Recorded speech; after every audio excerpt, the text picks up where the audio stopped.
Hello students, welcome to D Kumar Chemistry classes on YouTube। तो आज हम लोग ज्योमेट्रिकल आइसोमेरिज्म करेंगे। ज्योमेट्रिकल आइसोमेरिज्म कर रहे थे, उसी को आगे बढ़ाएंगे।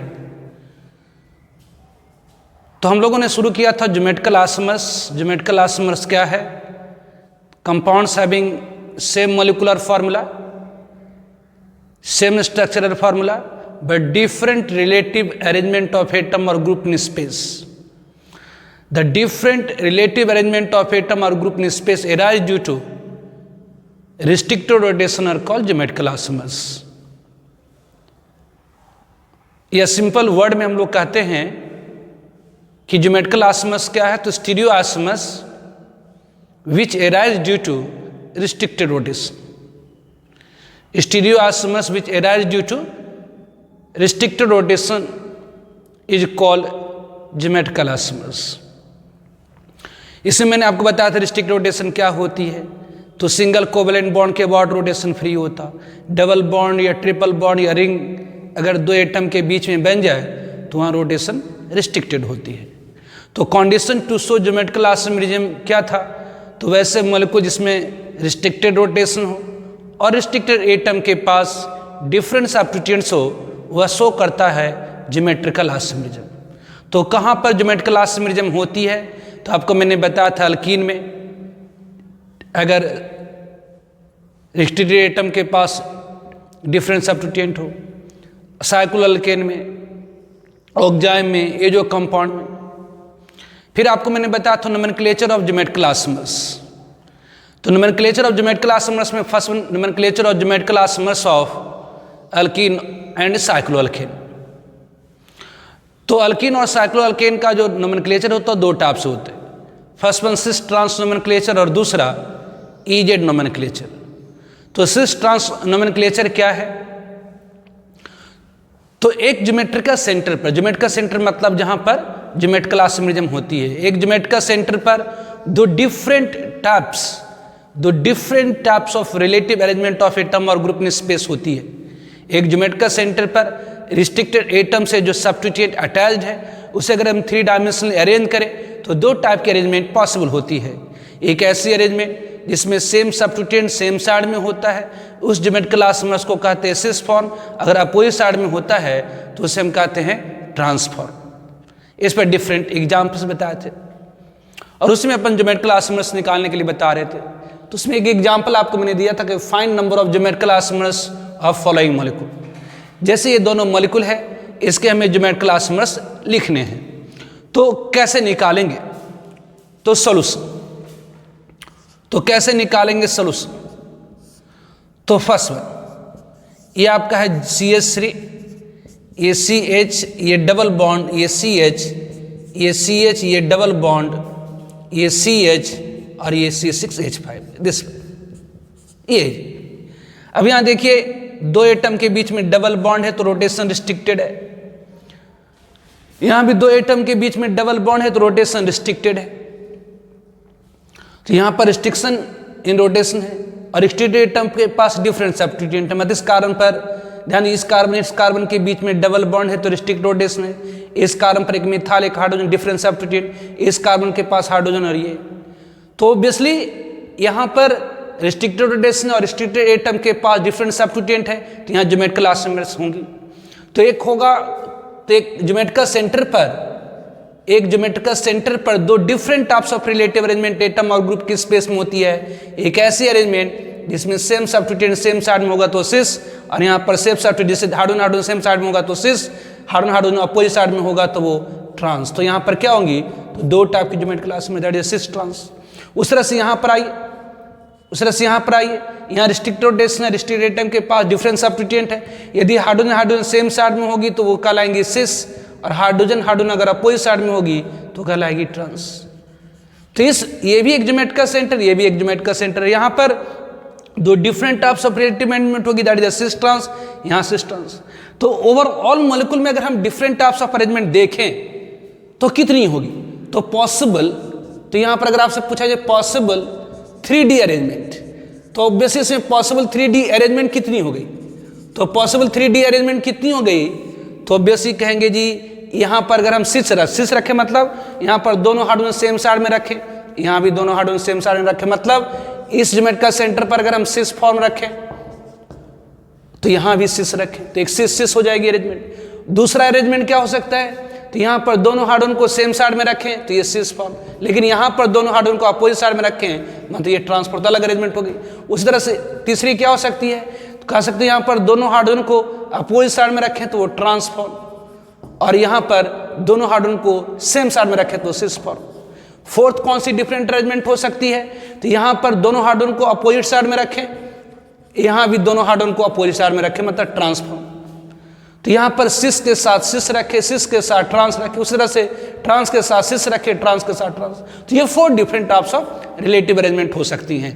मतलब इस मॉलिक्यूल के 4 ज्योमेट्रिकल आइसोमर्स होंगे, इस मॉलिक्यूल के 4 ज्योमेट्रिकल आइसोमर्स होंगे, या सिंपली कहिए 2 to the power 2 geometrical isomers. उसी तरह से सेकेंड वन, दूसरा आपका क्या है? तो सेकेंड वन इसको नोट कर लीजिए।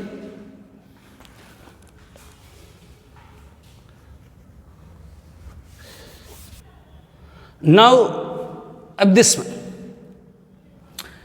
इसके डिफरेंट अरेंजमेंट।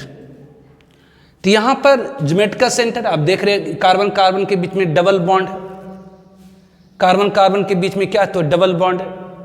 कार्बन कार्बन के बीच में डबल बॉन्ड मतलब रिस्ट्रिक्टेड रोटेशन, और रिस्ट्रिक्टेड एटम के पास डिफरेंट सब्स्टिट्यूएंट है। तो ये आपका ज्योमेट्रिकल सेंटर हुई, ये आपका ज्योमेट्रिकल सेंटर हुई। तो यहाँ पर 2 टाइप की अरेंजमेंट हो सकती है, सेम सब्स्टिट्यूएंट सेम साइड में तो सिस, सेम सब्स्टिट्यूएंट अपोजिट साइड में तो वो ट्रांस। यहाँ पर भी 2 सेम सब्स्टिट्यूएंट सेम साइड में हुई तो सिस, और जब 2 सेम सब्स्टिट्यूएंट अपोजिट साइड में हुई तो ट्रांस। तो पॉसिबल 3D अरेंजमेंट, यहाँ पर पॉसिबल 3D अरेंजमेंट, यहाँ पॉसिबल 3D अरेंजमेंट, तो यहाँ पॉसिबल 3D अरेंजमेंट क्या होंगे? तो पॉसिबल 3D अरेंजमेंट क्या होंगी? तो फर्स्ट वन ऑब्वियसली यहाँ पर दोनों हार्डवेयर को सेम साइड में रखें मतलब सिस, यहाँ भी दोनों हार्डवेयर को सेम साइड में रखें सिस, तो पहली अरेंजमेंट सिस सिस। दूसरी पहली सेम सब्स्टिट्यूएंट को सेम साइड सिस, अपोजिट साइड में तो ट्रांस। ऑब्वियसली थर्ड वन, तीसरी क्या पॉसिबिलिटी है? तो ऑब्वियसली यहाँ पर ये ट्रांस रह सकता है, यहाँ पर ये सिस। और फोर्थ कौन सी अरेंजमेंट हो सकती है? तो यहाँ पर अपोजिट साइड में हो तो यहाँ ट्रांस, यहाँ ट्रांस। लेकिन ध्यान दीजिए यहाँ पर चूंकि मॉलिक्यूल सिमेट्रिकल है, कि सिमेट्रिकल मॉलिक्यूल क्या होती है? तो एक ऐसी मॉलिक्यूल जिसके दोनों एंड से अगर हम इंटर करें, एक ऐसी मॉलिक्यूल जिसके दोनों एंड से अगर हम इंटर करें तो सब कुछ सेम आने लगे। जैसे इधर से इंटर करिए तो CH3, इधर से भी CH3, फिर आगे बढ़िए तो CH, फिर आगे बढ़िए तो CH, फिर यहाँ से आगे बढ़िए तो CH। अगर किसी मॉलिक्यूल में हम दोनों एंड से इंटर करें और सब कुछ सेम आने लगे तो उस मॉलिक्यूल को हम सिमेट्रिकल मॉलिक्यूल कहते हैं। एक ऐसी मॉलिक्यूल जिसके दोनों एंड से अगर हम इंटर करें तो सब कुछ अगर सेम आने लगे तो सिमेट्रिकल मॉलिक्यूल कहते हैं। तो सिमेट्रिकल मॉलिक्यूल में ये देखा गया कि जो सिस ट्रांस है और ये ट्रांस सिस है, दोनों सेम ही हैं, ये 100% सेम है, मतलब ये आइडेंटिकल है। तो एक ही चीज को बार बार थोड़ी लेंगे, एक ही कंपाउंड को बार बार थोड़ी लिख देंगे, ले लेंगे जो आपका डिफरेंट हो जाएगा, तो नहीं। मतलब जो प्रॉपर्टी 100% इसका है वही प्रॉपर्टी 100% इसका, मतलब दोनों आइडेंटिकल है। तो सिमेट्रिकल मॉलिक्यूल में देखा गया कि जो यहाँ सिस यहाँ ट्रांस लीजिए, या यहाँ पर सिस यहाँ ट्रांस लीजिए, दोनों क्या है? सेम ही है। तो ये दोनों आइडेंटिकल है, तो टेक वन, तो टेक वन। तो यहाँ पर दोनों थोड़ी ले लेंगे क्योंकि दोनों तो सेम ही चीज है, तो टेक वन, एक ही लेना होगा। इसीलिए total number of geometrical isomers कितने हो जाएंगे? तो यहाँ total number of geometrical isomers क्या हो गए? तो ये total number of geometrical isomers, total number of geometrical isomers कितने हो गए? तो ये 2 + 1 मतलब 3। उसी तरह से और भी ले सकते, और भी ले सकते, और भी ले सकते। तो लोगों ने एक जनरल फॉर्मूला ही निकाल दिया ज्योमेट्रिकल आइसोमर्स निकालने के लिए, एक जनरल फॉर्मूला ही निकाल दिया ज्योमेट्रिकल आइसोमर्स निकालने के लिए। जैसे यदि मॉलिक्यूल अनसिमेट्रिकल थी, पहले बार जो अपन ने देखा था molecule that was the CH3, ये CH, ये डबल बॉन्ड CH, ऑब्वियसली ये CH, ये डबल बॉन्ड CH, ये C6H5, ये अनसिमेट्रिकल मॉलिक्यूल है। इधर से इंटर करिए तो CH3, ये C6H5। तो अनसिमेट्रिकल मॉलिक्यूल में अनसिमेट्रिकल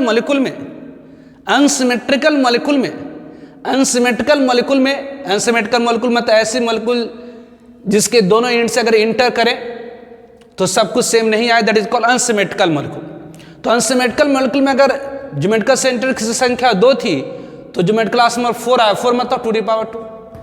तो इसी तरह से फॉर्मूला निकाल लिया गया कि यदि अनसिमेट्रिकल मॉलिक्यूल में n ज्योमेट्रिकल सेंटर होंगी तो number of geometrical class number हो जाएगा 2^n।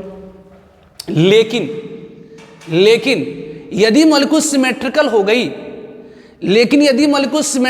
गई, जैसे ये मॉलिक्यूल सिमेट्रिकल है, तो सिमेट्रिकल मॉलिक्यूल में अगर 2 ज्योमेट्रिकल सेंटर है तो ज्योमेट्रिकल क्लास नंबर की संख्या 2^2 नहीं होगी बल्कि उससे कम होगी। तो कितनी कम होती है? तो होती है 2^n-1 प्लस 2p। ठीक है, अब ये 2p ये कितना होगा? तो इसकी वैल्यू डिपेंड करता है कि ज्योमेट्रिकल सेंटर की संख्या ऑड में है कि इवन में। तो यदि इवन में होता है तो हो जाता है 2^n-1, और इसकी, या अगर ऑड में होता है तो 2^n-1/2, और इवन में होता है तो 2^n/2 -1 हो जाता है। ऐसे में इसे लिख देता हूं, ठीक है। पहले आप इतना को नोट डाउन कर लीजिए। तो general formula to calculate number of geometrical isomers having n geometrical centre, molecule having n geometrical centre.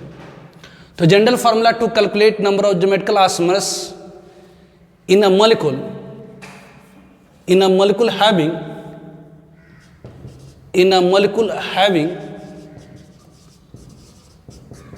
having n geometrical centre, having n geometrical centre. तो general formula to calculate number of geometrical isomers in a molecule having n geometrical centre. तो ऐसे molecule जिसमें n geometrical centre है, उसमें number of geometrical isomers कितने होंगे? तो कोई मॉलिक्यूल जो ज्योमेट्रिकल आइसोमरिज्म शो करेगा उसे हम 2 कैटेगरी में डिवाइड कर सकते हैं, एक सिमेट्रिकल मॉलिक्यूल और दूसरी अनसिमेट्रिकल मॉलिक्यूल। तो ऐसे मॉलिक्यूल जो ज्योमेट्रिकल आइसोमरिज्म शो करेगा उसे हम 2 कैटेगरी में डिवाइड कर सकते हैं, एक सिमेट्रिकल मॉलिक्यूल और दूसरी अनसिमेट्रिकल मॉलिक्यूल। सिमेट्रिकल मॉलिक्यूल क्या हुई? तो एक ऐसी मॉलिक्यूल जिसके 2 एंड से अगर हम इंटर करें तो सब कुछ सेम मिलता जाए, तो वैसे मॉलिक्यूल को हम सिमेट्रिकल मॉलिक्यूल कहेंगे। और ऐसे मॉलिक्यूल जिसके 2 एंड से हम अगर इंटर करें तो सब कुछ सेम नहीं मिले, वह क्या कहलाएगा? तो अनसिमेट्रिकल मॉलिक्यूल। तो एक मॉलिक्यूल को हमने 2 कैटेगरी में डिवाइड किया, सिमेट्रिकल मॉलिक्यूल और अनसिमेट्रिकल मॉलिक्यूल। यदि मॉलिक्यूल सिमेट्रिकल है, यदि मॉलिक्यूल अनसिमेट्रिकल है, जल्दी में क्या लिख दिए, यदि मॉलिक्यूल अनसिमेट्रिकल है तो number of geometrical isomers is equal to कितने हो जाएंगे? तो 2^n। यदि मॉलिक्यूल अनसिमेट्रिकल है तो नंबर ऑफ ज्योमेट्रिकल आइसोमर कितना हो जाएगा? 2^n। अभी जैसा मैंने देखा था कि 2 ज्योमेट्रिकल सेंटर आने पर नंबर ऑफ ज्योमेट्रिकल आइसोमर्स 2^2 हो गया। तो यदि मॉलिक्यूल अनसिमेट्रिकल है, मतलब दोनों एंड से अगर आपने इंटर करा, यदि आपने दोनों एंड से इंटर करा और सब कुछ सेम नहीं आ रहा, तो ज्योमेट्रिकल आइसोमर की संख्या 2^n हो जाएगी, जहां पर n क्या है? तो ज्योमेट्रिकल सेंटर की संख्या है। ज्योमेट्रिकल सेंटर मतलब जहां पर ज्योमेट्रिकल आइसोमरिज्म होगी। लेकिन यदि मॉलिक्यूल सिमेट्रिकल है, सिमेट्रिकल मतलब मॉलिक्यूल के दोनों एंड से, मतलब दोनों सिरे से अगर इंटर करें तो सब कुछ सेम नहीं आए, तो वो क्या हुआ? तो सिमेट्रिकल मॉलिक्यूल, सब कुछ सेम आए, that is called symmetrical molecule. तो यदि मॉलिक्यूल के दोनों एंड से अगर हम इंटर करें, यदि मॉलिक्यूल के दोनों एंड से इंटर करें और सब कुछ सेम आ जाए तो मॉलिक्यूल क्या हो जाएगी, तो सिमेट्रिकल मॉलिक्यूल हो जाएगी।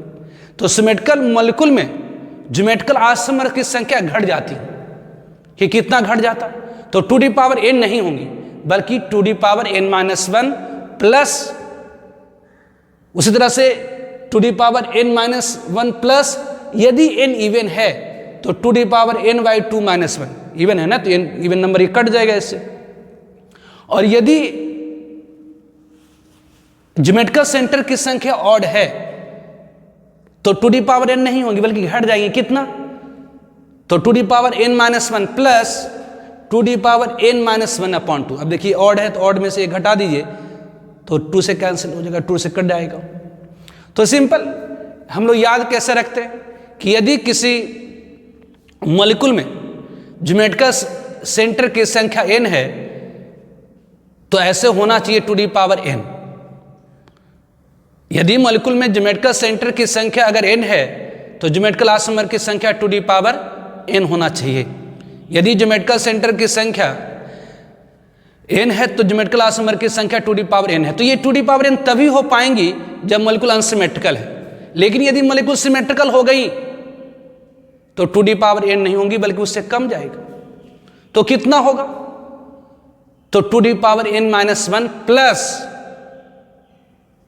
यदि n इवन है तो 2n-1 प्लस 2n/2-1, अगर n ऑड है तो 2n-1 प्लस 2n-1/2।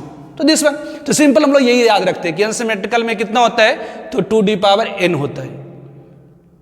और अगर सिमेट्रिकल हो गया तो घट जाएगा, घटेगा तो कितना, तो ये घटा दिए 2n-1 प्लस, अगर n इवन है तो 2n-1 प्लस 2n/2-1, अगर n ऑड है तो 2n-1 प्लस 2n-1/2, है ना। इवन है तब तो कटेगा ही, अगर ऑड है तो ये घटाना पड़ेगा आपको। ठीक है, ये हो गया। जैसे एग्जाम्पल है, find number of geometrical isomers of following molecule, इन सारे मॉलिक्यूल का ज्योमेट्रिकल आइसोमर की संख्या बताइए। तो पहले तो ढूंढना पड़ेगा कि कहाँ कहाँ ज्योमेट्रिकल सेंटर है। तो जरा देखिए, ज्योमेट्रिकल सेंटर कहाँ पर होती है, जहाँ पर रिस्ट्रिक्टेड रोटेशन होता है और रिस्ट्रिक्टेड एटम के पास डिफरेंट सब्स्टिट्यूएंट होती है। तो यहाँ पर क्या है, तो जी ये कार्बन है, जहाँ जहाँ टर्न होता है कार्बन होता है, कार्बन होता है, कार्बन होता है, कार्बन होता है, कार्बन होता है, कार्बन। तो इस कार्बन कार्बन के बीच में डबल बॉन्ड है। और क्या है, तो ये CH3 हो गया, यहाँ पर एक हाइड्रोजन छुपी है। तो इस कार्बन पर क्या है, तो इस कार्बन पर क्या है, तो इस कार्बन पर क्या है, तो 2 डिफरेंट सब्स्टिट्यूएंट होंगे। उसी तरह से इस कार्बन पर क्या है, तो एक हाइड्रोजन छुपी हुई है और ये क्या होगा, मतलब इन दोनों के बीच में रिस्ट्रिक्टेड रोटेशन है और रिस्ट्रिक्टेड एटम के पास डिफरेंट सब्स्टिट्यूएंट है, तो ये ज्योमेट्रिकल सेंटर हो गया। तो ये ज्योमेट्रिकल सेंटर हो गया।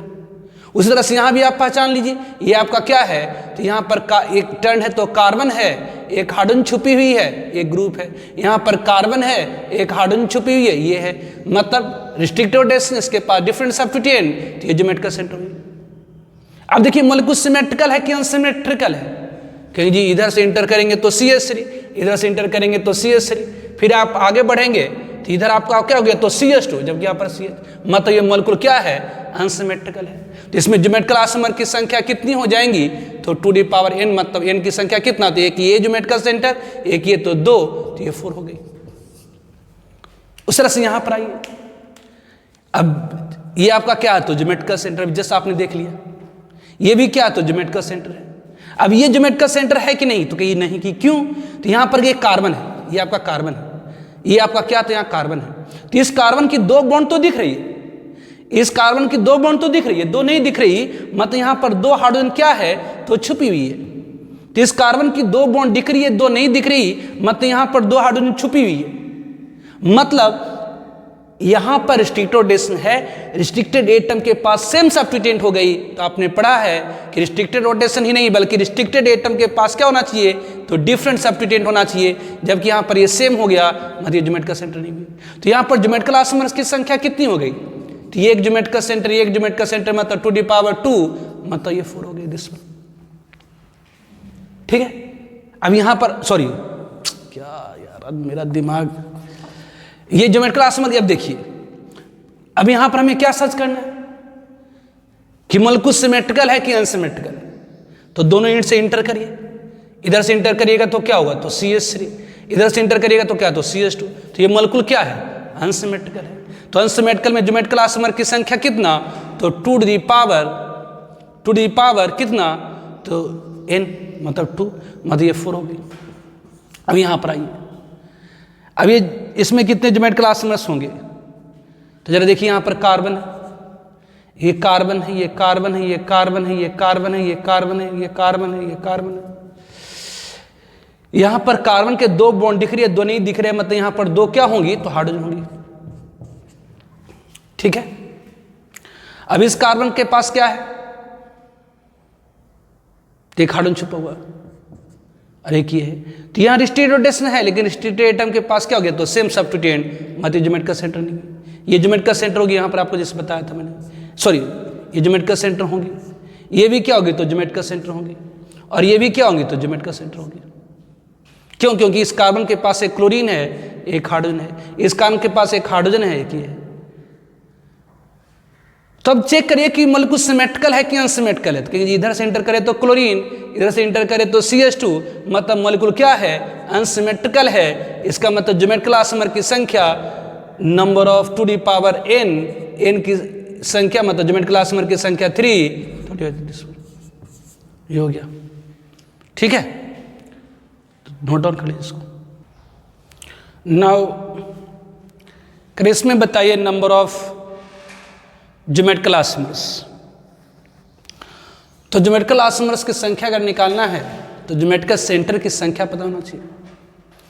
ज्योमेट्रिकल सेंटर मतलब जहां पर रिस्ट्रिक्टेड रोटेशन और रिस्ट्रिक्टेड एटम के पास डिफरेंस सब्स्टिट्यूएंट हो। तो यहां पर क्या है, तो ये रिस्ट्रिक्टेड रोटेशन, इसके पास डिफरेंस सब्स्टिट्यूएंट एक हाइड्रोजन की है, तो ये ज्योमेट्रिकल सेंटर है, ये भी ज्योमेट्रिकल सेंटर है, ये भी ज्योमेट्रिकल सेंटर है, ये भी ज्योमेट्रिकल सेंटर, ये भी। तो GI ज्योमेट्रिकल आइसोमर की संख्या कितनी होनी चाहिए, कहेंगे जी 2 टू द पावर n होना चाहिए। लेकिन यदि मॉलिक्यूल सिमेट्रिकल होगी तो 2 टू द पावर n नहीं होगी।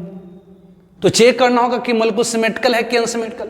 तो इंटर करिए, इधर से इंटर करिएगा तो क्या है, तो CH3, और इधर से इंटर करिएगा तो क्या, तो CH3। ध्यान, ये कार्बन है, इसकी एक बॉन्ड दिख रही है, 3 नहीं दिख रही, मतलब 3 हाइड्रोजन हो गया, CH3,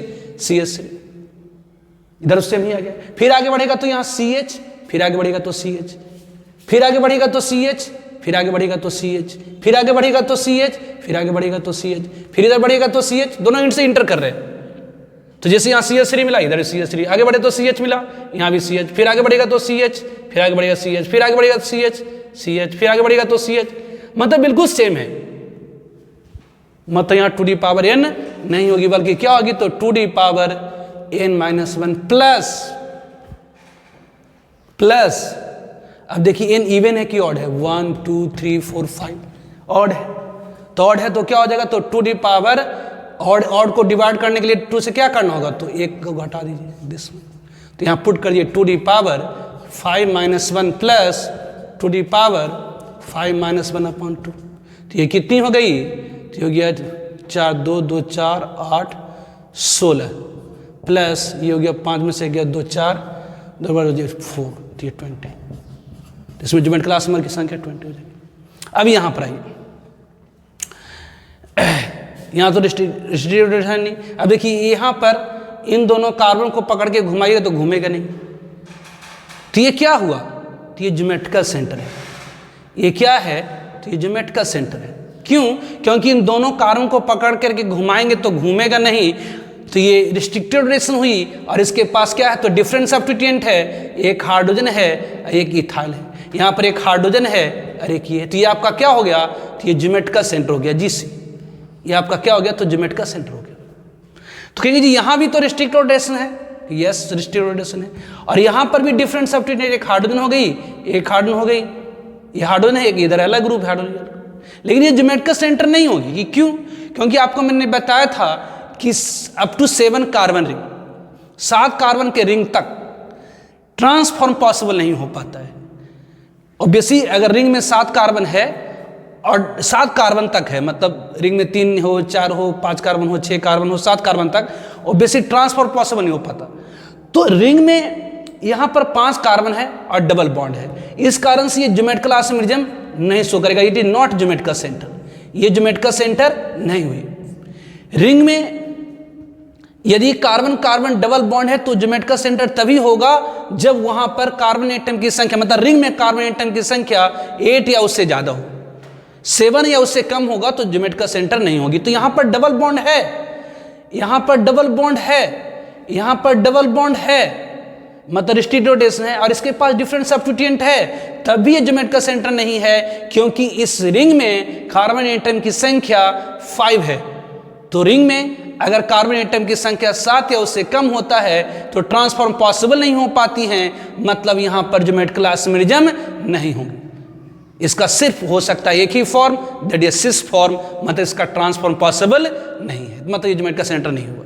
तो ये दोनों ज्योमेट्रिकल सेंटर लेकिन है, तो एक ज्योमेट्रिकल सेंटर ही हो गई। उस तरह से यहां पर डबल बॉन्ड है और यहां पर एक हाइड्रोजन है, ये अलग ग्रुप है, यहां पर एक हाइड्रोजन है, ये अलग ग्रुप है, तो ये ज्योमेट्रिकल सेंटर हो गई। ये भी आपका क्या, तो ज्योमेट्रिकल सेंटर है। तो यहां ज्योमेट्रिकल सेंटर की संख्या कितनी, तो 1 2 3। तो ज्योमेट्रिकल आइसोमर कितना होना चाहिए, तो geometrical isomer is equal to 2n होना चाहिए। लेकिन ध्यान दीजिए 2n तो लिख रहे हैं, लेकिन आप चेक करिए कि मॉलिक्यूल सिमेट्रिकल है कि अनसिमेट्रिकल। तो देखते हैं, दोनों इंड से इंटर करिए, इधर से इंटर करिएगा तो CH3, इधर से भी इंटर करिए CH3, इसे डिसाइड हो। फिर आगे बढ़े तो ये CH है यहाँ पर, लेकिन यहाँ आगे बढ़े तो CH2 है यहाँ पर, मतलब इधर से इंटर करे तो CH3, लेकिन आगे बढ़े तो CH2, लेकिन यहाँ आगे बढ़े तो CH। मतलब ये हुआ कि ज्योमेट्रिकल सेंटर की जो संख्या है, इसका मतलब यहाँ पर ज्योमेट्रिकल सेंटर की जो ज्योमेट्रिकल आइसोमर की जो संख्या है वो 2n ही होंगी। क्यों, क्योंकि ये मॉलिक्यूल अनसिमेट्रिकल है। तो अनसिमेट्रिकल में मॉलिक्यूल में ज्योमेट्रिकल आइसोमर की जो संख्या होती है 2n ही होती, मतलब ये 2n की संख्या कितनी, तो n की वैल्यू कितनी 1 2 ये 3, तो ये 2 ध्यान दीजिए, ये इन दोनों कारण को पढ़ घुमाएंगे तो घूमेगा नहीं, और इसके पास डिफरेंट सब्स्टिट्यूएंट है। तो आपने पढ़ा है कि रिंग में 2 कार्बन को पकड़ घुमाते तो घूमता नहीं है। यदि उन दोनों कार्बन के पास डिफरेंट सब्स्टिट्यूएंट है तो ज्योमेट्रिकल सेंटर हो गया। तो ये 1 2 3 ज्योमेट्रिकल सेंटर, मतलब इसमें ज्योमेट्रिकल आइसोमर की संख्या कितनी हो गई, 8 हो गई। अब यहां पर आइए, ये ज्योमेट्रिकल आइसोमेरिज्म होगी। जैसे यहां पर ये कार्बन है, ये CH3, एक हाइड्रोजन छुपा हुआ है, तो ये देख रहे हैं ज्योमेट्रिकल सेंटर है, ज्योमेट्रिकल सेंटर है, ज्योमेट्रिकल सेंटर। तो यहां ज्योमेट्रिकल आइसोमर की संख्या कितनी होगी, कि ये 2n होना चाहिए। लेकिन ध्यान दीजिए 2n तभी लिखते हैं जब मॉलिक्यूल अनसिमेट्रिकल हो। यदि मॉलिक्यूल सिमेट्रिकल होता है तो 2n नहीं बल्कि उससे घट जाता है 2n-1, प्लस अगर n ऑड रहेगा तो 2n-1/2, और अगर n इवन रहेगा तो 2n-1 प्लस 2n/2-1। तो यहां पर देखिए कि मॉलिक्यूल सिमेट्रिकल है कि नहीं, देखते। इधर से इंटर करिए तो क्या है, तो ये CH3 है, यहाँ CH3 सेम आया। फिर आगे बढ़ेगा तो CH, तो इधर भी CH, फिर आगे बढ़ेगा तो CH, तो इधर भी CH, फिर आगे बढ़ेगा तो CH, इधर भी CH, फिर आगे बढ़ेगा तो CH, तो इधर भी CH। तो जैसा इधर से है, जैसा इधर से इंटर करने पर मिल रहा वैसा ही इधर से इंटर करने पर मिल रहा है। मतलब ये मॉलिक्यूल क्या हुई, तो सिमेट्रिकल है। तो सिमेट्रिकल मॉलिक्यूल, ये मॉलिक्यूल क्या है, तो सिमेट्रिकल है। तो सिमेट्रिकल मॉलिक्यूल में ज्योमेट्रिकल आइसोमर की जो संख्या होती है 2n नहीं बल्कि 2n-1 हो जाती है। प्लस घट गया है, लेकिन इसमें प्लस होता है क्या, तो अगर n इवन रहेगा, तो अगर n ऑड रहेगा तो 2n-1/2, और अगर n इवन रहेगा तो 2n/2-1। तो यहाँ पर n इवन है 1 2 3 4, n मतलब ज्योमेट्रिकल सेंटर, n मतलब ज्योमेट्रिकल सेंटर 1 2 3 4। तो यहाँ पर कितनी होगी, तो 2^4-1 प्लस 2^4/2-1, ये होगी 8 प्लस ये 2 मतलब 10, ठीक हो गया। इस तरह से निकालते हैं। तो ये सब ज़्यादा उतना पूछा नहीं जाता, बस इतना ध्यान रखिए एक ज्योमेट्रिकल सेंटर पर 2 ज्योमेट्रिकल आइसोमर होते, एक सिस और दूसरा ट्रांस, ठीक है। इसको नोट डाउन कर लीजिए, फिर आगे अपन JD नोमेनक्लेचर करेंगे।